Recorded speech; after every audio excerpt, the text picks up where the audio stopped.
Hello everyone and welcome back to the channel. Today I'm going to be going through how to install a battery monitor on your auxiliary battery.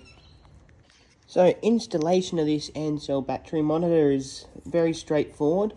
In the kit you get a set of instructions which tells you how to connect the app on your phone to this battery monitor. I won't be going through that today, I'll just be going through the install.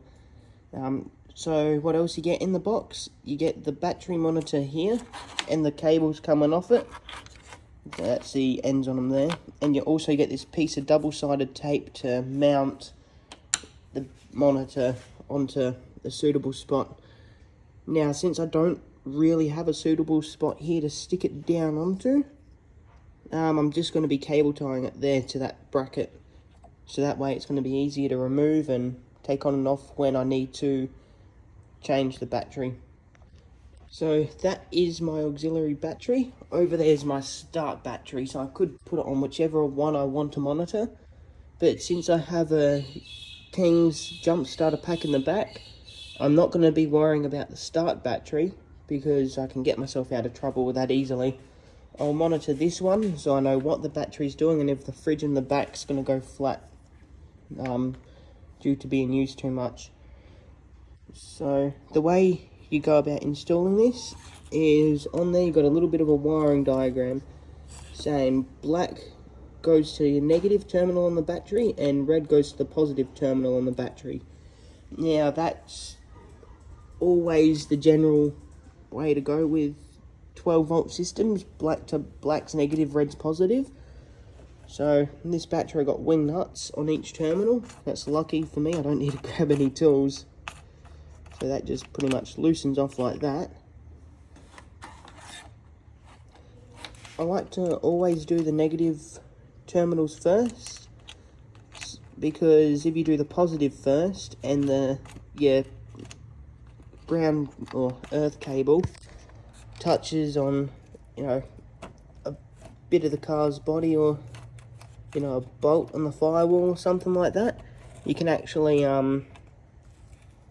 start arcing the cables, well not arcing the cables, but you create the circuit and make it live through the car, which is not, it's not particularly favourable.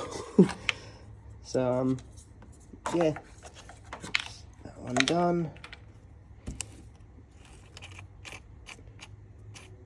And with these wing nuts, you don't need to undo them all the way. You just need to undo them enough so that you can slip that connector in underneath and then just tighten them up ever so gently until it nips. Then you got to sort of hold that crimp, that connector in place while you tighten it, because otherwise, you watch this, you don't hold it, you just spin it around and keep spinning it. So you just got to almost hold him like that. Gets to a point where it just does its own thing and tightens up on its own. Now this one's not in all the way properly. There we go.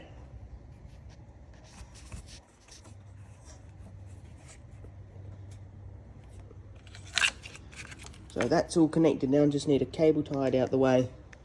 Alright, so that is all connected and sorted now. I've got cable ties holding each of these blue wires to the other cables going onto the battery, just so they don't chafe on the rubber there. So those of you who have been watching the channel for quite a while, you'd know this channel as 120 Outdoors Adventures. I have gone through and renamed it to Past the Blacktop. Reason behind that is the old name was Vehicle Specific, and if I don't have this car forever for whatever reason, the name's still going to be relevant. So yeah, thanks for watching. See you in the next one. Hang on, before I go, in the coming weeks there will be some new videos.